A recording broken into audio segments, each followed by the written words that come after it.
Muy bien, como les decía,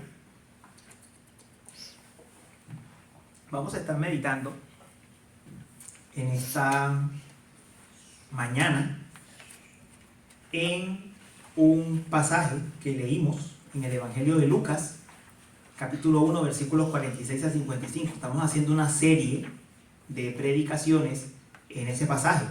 A propósito de que ya en menos de un mes estaremos en Navidad, estaremos celebrando el nacimiento del Señor Jesús. Sabemos que para el mundo esta fecha significa otras cosas, pero a nosotros nos recuerda el nacimiento del Señor Jesús. Y aun si no nos la recordase, es una buena oportunidad para explicarle a las personas por qué Jesús vino al mundo. Porque todavía hay por lo menos una apertura a las personas a recordar que Jesús vino al mundo en estos tiempos. Entonces es una buena época que se puede aprovechar para hacer eso. Vamos a continuar entonces con esta serie que estamos haciendo preparatoria.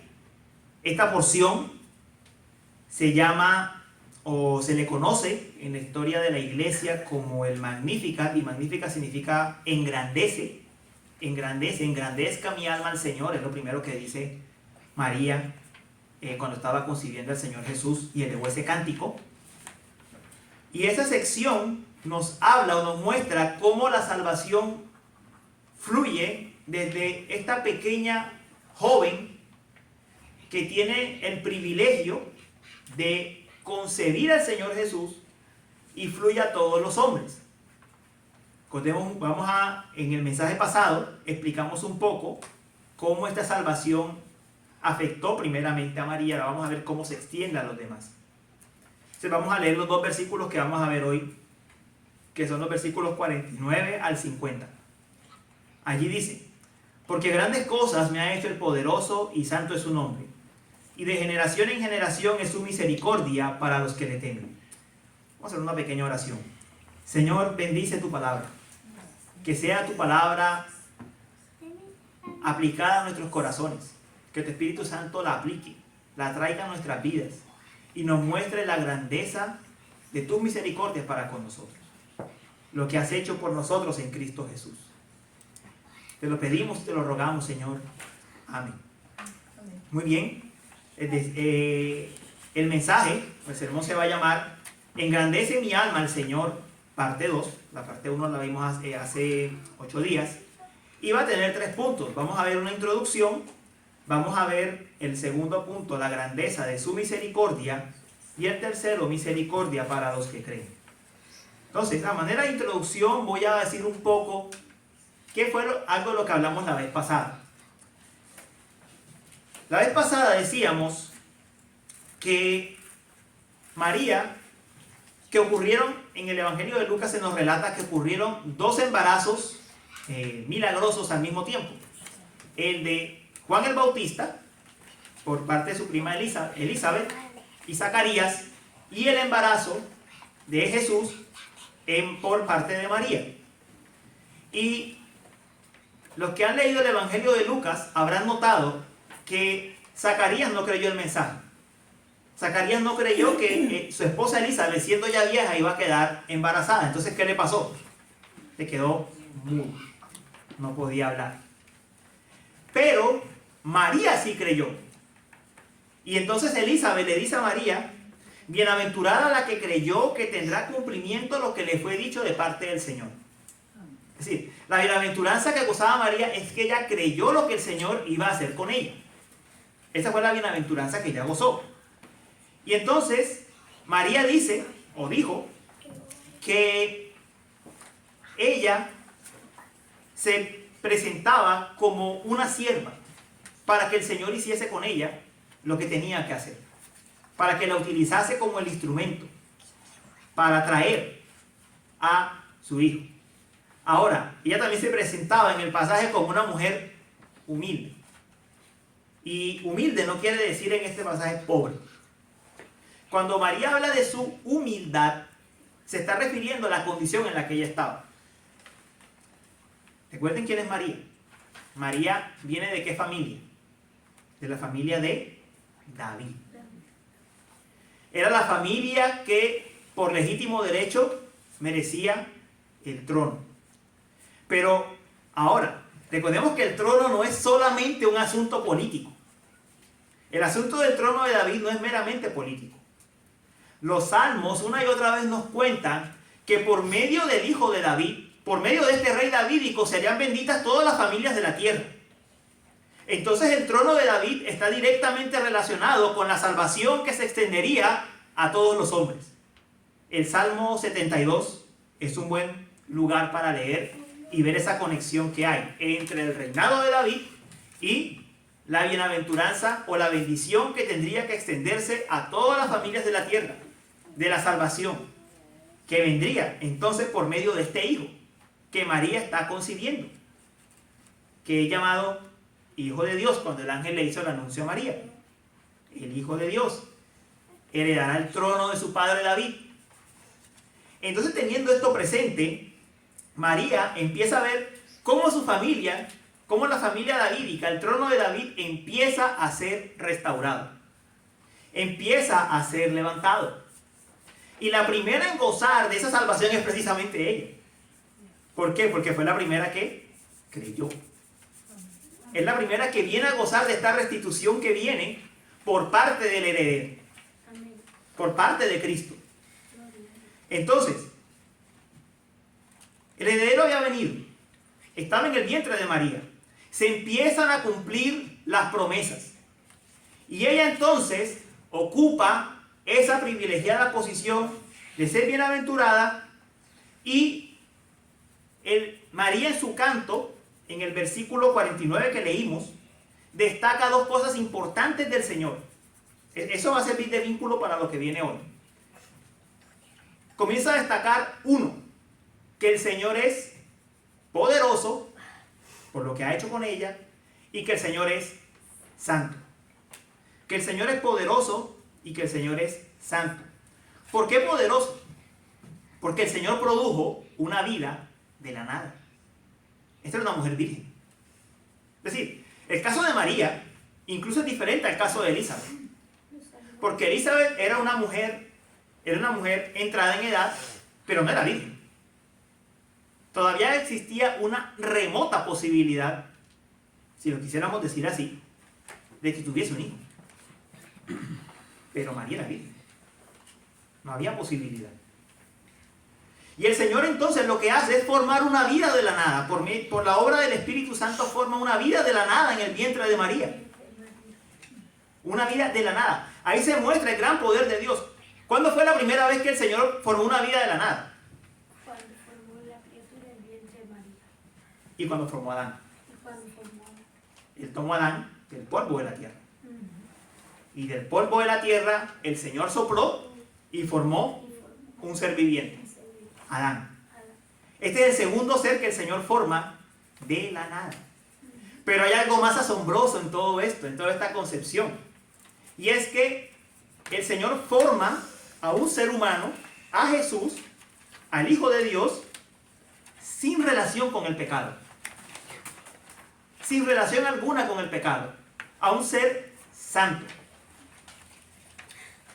Está en un vientre humano, pero es formado directamente por Dios. Y está sin contaminación alguna del pecado, sin relación alguna con el pecado.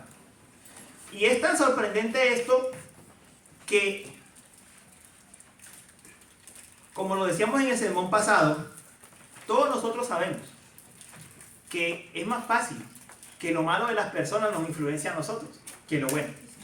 Nosotros conocemos eso. O sea, tomemos un niño. Uno de estos 4 chiquitines. Pongámoslo en el colegio, con un compañerito bien desordenado, o como decimos en Colombia, caspa. Su hijo va a comenzar a imitar cosas de ese niño. ¿Por qué? Porque por nuestra naturaleza pecaminosa somos propensos a adoptar lo malo. Pero en el caso de Jesús no fue así. Él estaba en el vientre de María, y aunque esa naturaleza pecaminosa que tiene el hombre pasa de generación en generación, como decía David en el Salmo 51, que fue concebido en maldad en el vientre por su madre, estoy parafraseándolo, no lo digo de forma exacta, pero este bebé Jesús permanece santo, sin relación alguna con el pecado. Tanto es así que cuando se acerca María a Elizabeth, Juan el Bautista, que está en el vientre de Elizabeth, salta de alegría. Este es el Salvador. ¡Wow! Es increíble el milagro de la encarnación que estaba ocurriendo en el vientre de María. Y entonces María dice, que es lo que nos conecta con el pasaje, con el verso 50, María dice, de generación en generación, su misericordia será para los que le temen. Es decir, ahora María se conecta con esto que le está pasando a ella y lo conecta con todas las personas que vendrían después de María. Bueno, no solamente con todos los que vendrían después, porque la obra de Jesús también tuvo un efecto con los que vivieron antes de la venida del Señor Jesús. Todas las generaciones estarían conectadas por medio de la misericordia del Señor, gozarían de la misericordia del Señor, que ya esta mujer empezaba a gozar.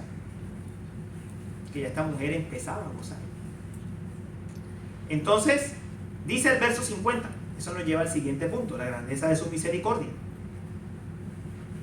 De generación en generación es su misericordia para los que le temen. Entonces, estas palabras dicen algo, y la palabra clave aquí es misericordia. Misericordia. ¿Qué es la misericordia de Dios? Y es importante entenderlo, porque si no entendemos lo que es la misericordia, no entendemos en absoluto lo que dice el versículo. La misericordia se relaciona con una palabra que nosotros conocemos a diario. Tiene la misma raíz. Con la miseria. ¿Con la miseria de quién?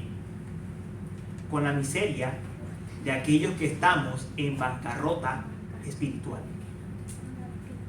Eso es la misericordia. Que Dios extiende, Él extiende su gracia, su favor a los que están en bancarrota espiritual, en miseria espiritual. Si usted ve a un mendigo en la calle, él necesita de usted que usted le dé. Él no tiene nada para darle a usted. Generalmente no tiene nada. Usted es el que tiene algo que él necesita, llámese una moneda, llámese algo de comida. Esa es la misericordia. La misericordia es cuando Dios, lleno de gracia, lleno de amor, lleno de compasión, nos da a nosotros lo que no tenemos. Vida espiritual. Bendición espiritual en Él. ¿Por qué no lo tenemos? Porque el ser humano, desde Adán, está caído. El ser humano, desde Adán, está en una condición caída. Dice Efesios capítulo 2 que estamos muertos en delitos y pecados. Delitos y pecados. Esa es la condición del hombre. Está en bancarrota espiritual. Dice Romanos 3, verso 23. Por cuanto todos pecaron y no alcanzan la gloria de Dios. ¿Cuántos han pecado? Dice ese pasaje. Por cuanto todos pecaron y no alcanzan la gloria de Dios. ¿Cuántos pecaron? Todos. Todos. ¿Y qué tenemos? ¿Qué es lo que no alcanzamos? La misericordia de Dios, la gloria de Dios, no lo alcanzamos. Romanos 3:23, lo acabé de citar. Toda persona en su condición caída, lo que merece es condenación eterna. Ahora bien, recuerden que estoy hablando de la persona caída sin Cristo. Recuerden eso. No estoy hablando del que está en Cristo. Estoy hablando del que está caído sin Cristo. Importante diferenciar. El que está caído sin Cristo necesita misericordia. Que Dios le dé lo que no tiene. Amén. Que es vida espiritual. La salvación que Dios nos extiende por medio de Cristo Jesús. Hay que orar mucho. Hay que orar. Entonces, los cristianos somos los que mejor deberíamos entender lo que es la misericordia. somos los que mejor deberíamos entender lo que es la compasión. A mí me sorprende cuando veo una persona en la calle, una persona cristiana, se encuentra con un mendigo y no le da una moneda, por ejemplo, o no le da un pedazo de comida, sino le quiere dar una moneda. Y dice, no, porque es que esa persona se buscó la condición en la que está. Venga, usted también se había buscado la condición en la que estaba y Dios lo rescató. Usted también se había buscado la condición de miseria espiritual en la que estaba y Dios lo rescató. Esa es precisamente la misericordia. La misericordia de Dios es que Él da algo que nosotros no tenemos, que es vida espiritual en Él, salvación en Él. Es eso precisamente. Somos mendigos espirituales delante de Él. Todo lo que recibimos de Dios lo recibimos de gracia, porque Él lo quiere dar. Porque Él lo quiere dar. Mire, los milagros que hay de Jesús en los evangelios ilustran lo que es la misericordia. Un ciego recibe vista, lo que no tenía. Un paralítico recibe el caminar, no podía caminar. El sordo recibe el oír, no tenía el oír. Todos los milagros que vemos de Jesús en los evangelios son ilustraciones claras de lo que es la misericordia de Dios, cómo Dios le da algo al que no lo tiene, cómo Dios le da vida espiritual, salvación en Él al que no lo tiene. Entonces la misericordia se trata precisamente de que Dios nos da lo que nosotros no tenemos en nosotros mismos. Hermanos, esto es algo difícil de entender hoy en día. Nosotros vivimos en una sociedad, sea el país que sea, estamos hablando aquí en Estados Unidos, pero en los países latinoamericanos es igual. Vivimos en una sociedad de derechos. Entonces la gente dice, yo tengo derecho a la educación, yo tengo derecho a la salud, yo tengo derecho al vestido, tengo derecho a la comida. Y la gente se aproxima a Dios más o menos con esa mentalidad también. Es que yo tengo derecho, o Dios tiene que hacerme esto, o tiene que hacerme aquello. No, perdón, Dios es el rey y tú eres el siervo. Dios es el que posee gracia, misericordia para dar, y tú eres el que necesitas. Tú no tienes ningún derecho delante de Dios. Es Dios quien tiene gracia y compasión contigo y te quiere conceder a ti. Entonces, esa imagen de el Estado que me garantiza mis derechos, muchas personas la traen a lo que tiene que ver con la relación con Dios, a lo que tiene que ver con la salvación, y no es así. No es así. Dios es el que posee lo que nosotros no tenemos y nosotros somos los mendigos que necesitamos que Él nos lo dé. Vean, si hay algo que le ha hecho daño a la iglesia, ya dentro de la iglesia, que le ha hecho daño a la iglesia, es pensar que Dios tiene que hacer ciertas cosas de una manera. Voy a ser más directo. Si hay algo que le ha hecho daño a la iglesia, es el tema de decretar. ¿Por qué? Porque es que yo no mando a Dios. Yo no mando a Dios. Yo oro y Él responde. Y yo oro porque yo soy llamado, yo soy su discípulo, su hijo, su siervo. Yo estoy llamado a pedir. Y hay muchos pasajes en la palabra que nos hablan de pedir. Pedid y se os dará. Buscad y hallaréis. Dios no tiene que hacer lo que yo diga. Él es Dios. Él es Dios. Yo no mando sobre Él. Vean, salió una noticia de un televangelista, no voy a decir quién es. Eso ocurrió hace años, que él dijo, en un tono bastante arrogante, Señor, aquí yo me esfuerzo por traer almas, y yo veo que los impíos prosperan. ¿Dónde están mis millones? Eso es arrogancia, hermano. Eso es arrogancia. Si uno mira la historia de los apóstoles, empezando por allí, uno va a notar que todos ellos murieron en la miseria. Y murieron muertos por el Imperio Romano, a excepción de Juan, que sí murió de viejo. Pedro fue colgado de cabeza, el apóstol Pablo fue decapitado. Todos ellos murieron en la miseria. Y la pregunta es, ¿entonces Dios no fue fiel con ellos? No, Dios sí fue fiel con ellos. El apóstol Pablo dice, he acabado mi carrera. Y ahora me espera una corona incorruptible, decía el apóstol Pablo, estando en una cárcel esperando la sentencia de muerte. ¿Acaso no recibió misericordia de Dios? Estamos hablando del apóstol Pablo.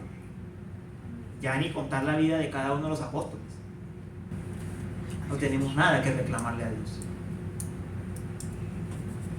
Si usted respira hoy, Dios le concedió la capacidad de respirar. Gloria a Dios. Y si Dios le dio la oportunidad hoy de tener una camisa o un pantalón adicional que ya tenía, gloria a Dios. Y si Él en todo un año no me quiere dar un vestido, una ropa nueva, gloria a Dios también. ¿Acaso no es fiel? ¿Acaso Israel no le dijo en el desierto, no se les ha desgastado el vestido mientras andaban por el desierto?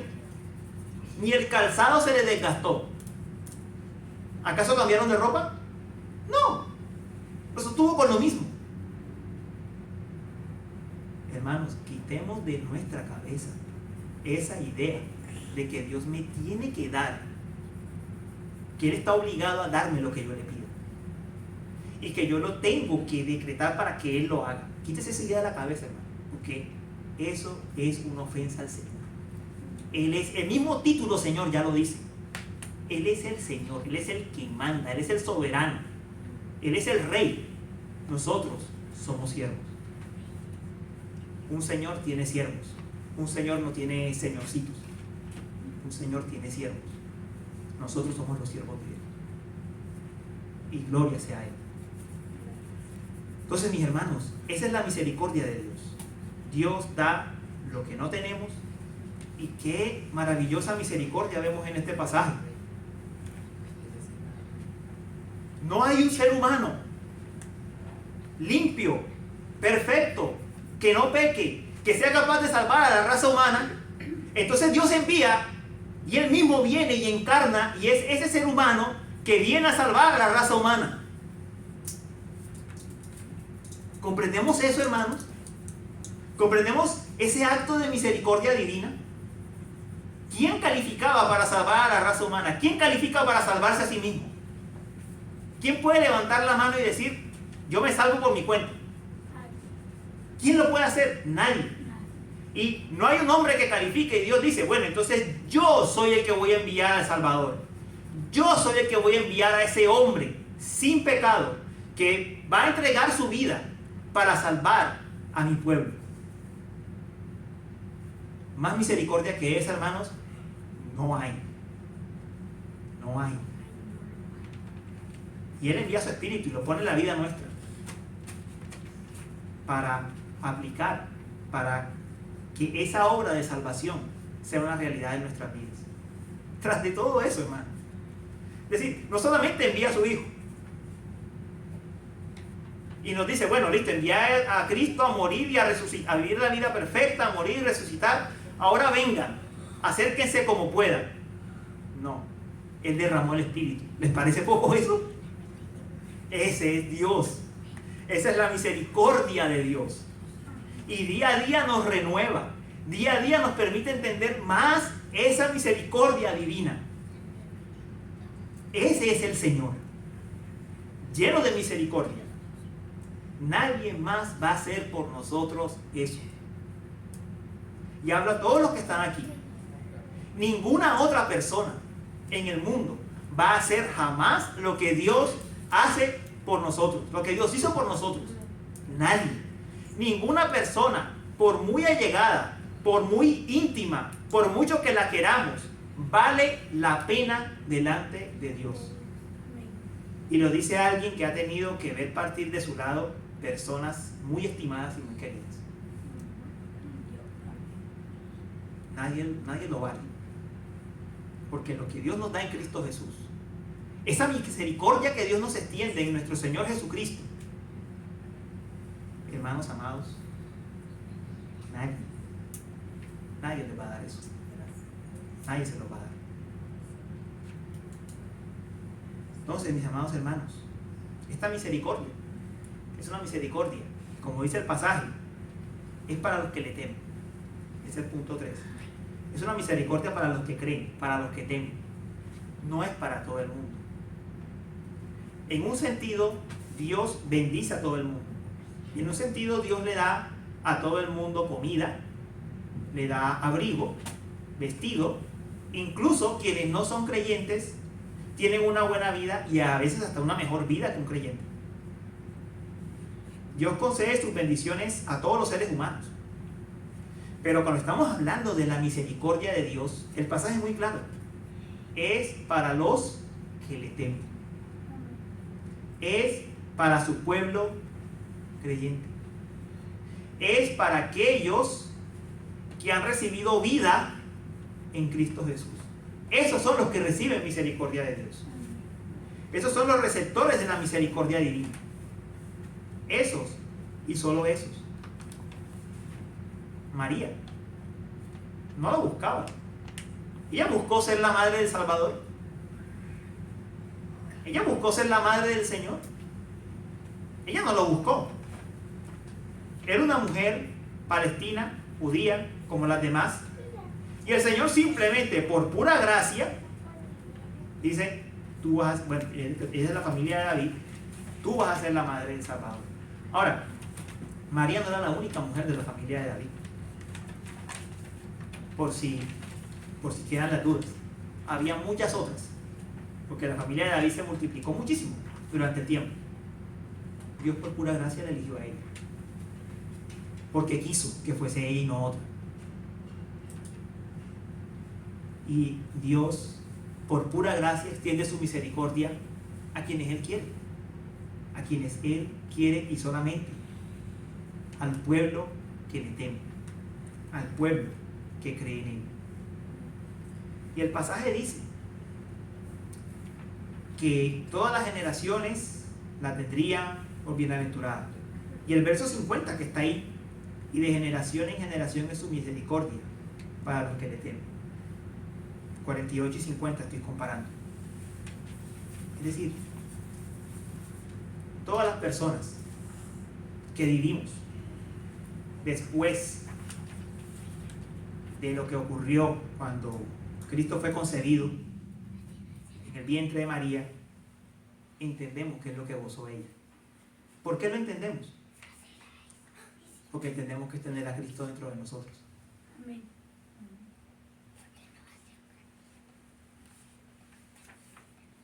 Hermanos, a veces decimos, Cristo vive en mí por medio de la fe. Es más profundo que eso. Y lo invito a que me acompañe a Colosenses capítulo 1, si lo tiene ahí. Es más profundo que eso.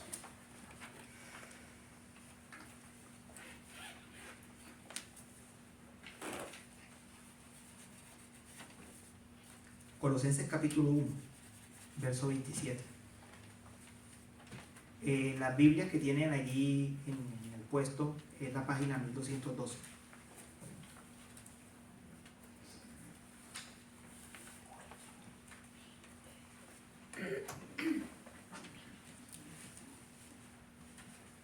Colosenses 1, 27 dice: a estos, está hablando de los creyentes, los santos, es lo que viene diciendo, Dios quiso dar a conocer cuáles son las riquezas de la gloria de este misterio entre los gentiles. Esta es la riqueza que tenemos como pueblo. Miren, eso es lo que viene hablando. Y dice que es Cristo en ustedes, o en vosotros, Reina Valera, la esperanza de gloria. No es que Cristo vive en mí porque yo lo creo. Ojo con eso, no parte del hombre, no parte de nosotros como personas. No es que yo lo creo, yo creo que Cristo vive en mí. Es más profundo. Es que el Espíritu de Cristo vive en nosotros. Es algo que Dios hizo. No es algo que simplemente viene porque yo lo crea. Es que Dios lo hizo. nosotros sabemos qué significa que Cristo viva dentro de nosotros. Comprendemos lo que significa esa bienaventuranza. Cristo viviendo en nosotros como personas. Esa es la misericordia de Dios. Que el precioso Hijo de Dios viva en nosotros. Hermanos míos, yo creo que no hay nada más profundo que eso. No hay nada más profundo que eso.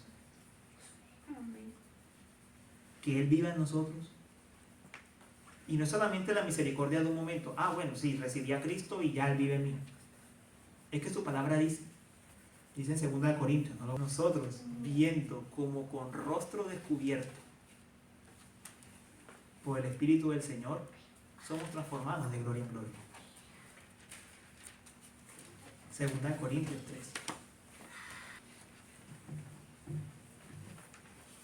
Hermanos, nosotros conocemos en nuestras vidas antes de Cristo que uno solo tiende a peor,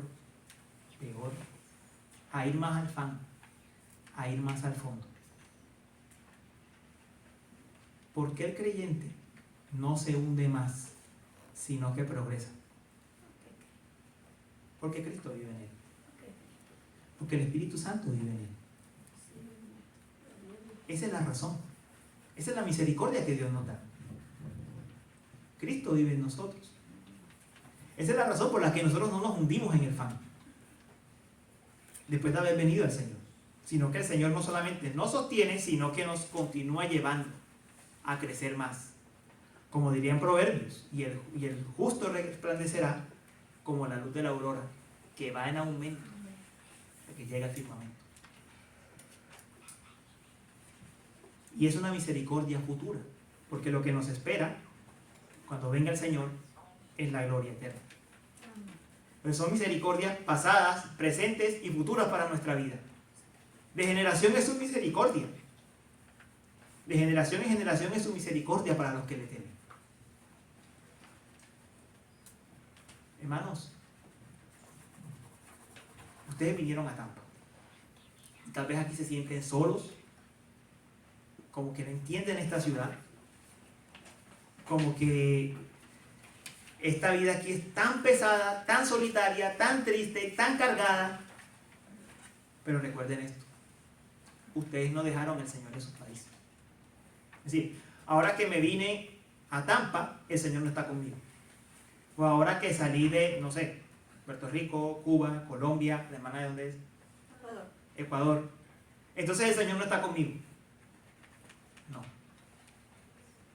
El Señor vive dentro de usted. Está con usted. Donde quiera que vaya, está con usted. Está aquí en Tampa. Es una ciudad difícil. En muchas cosas. Muy diferente. Incluso, nosotros tuvimos la oportunidad de conocer otra ciudad de Estados Unidos, donde viven la familia de mi esposa. Y esta ciudad es muy diferente. Es completamente diferente. En ciertos puntos hasta caótica. En muchas cosas. Pero hermanos, el Señor está con nosotros aquí. No olviden eso. Él no nos va a dejar ni nos va a desamparar. Esa es su promesa. Él no nos deja ni nos desampara. Y también es una ciudad hostil al Evangelio. Esta ciudad no es fácil para el Evangelio. Es una ciudad complicada. Pero recuerden que aquí dice que su misericordia es de generación en generación para los que le temen. En esta ciudad, en el siglo XXI, acá hay pueblo de Dios. Acá hay cautivos que Dios va a libertar. Aquí hay personas que van a oír la palabra y van a creer. Porque esa es la promesa, que su misericordia es de generación en generación. La disfrutaron los del pasado, la disfrutaremos nosotros hoy, tengámoslo por seguro. La disfrutaron personas que conocimos hace mucho tiempo, hace 50 años, 100 años, 200 años. Hoy, siglo XXI, en esta ciudad, con lo complicada que es, va a haber personas que van a disfrutar de su misericordia. Familiares nuestros, conocidos que tenemos, que están esperando oír este mensaje precisamente de la misericordia de Dios y van a creer. Y van a creer. Así que, hermanos, no se desanimen. No se desanimen. Sus misericordias son nuevas cada mañana para los que le temen. Misericordia hay hoy, habrá mañana y habrá siempre.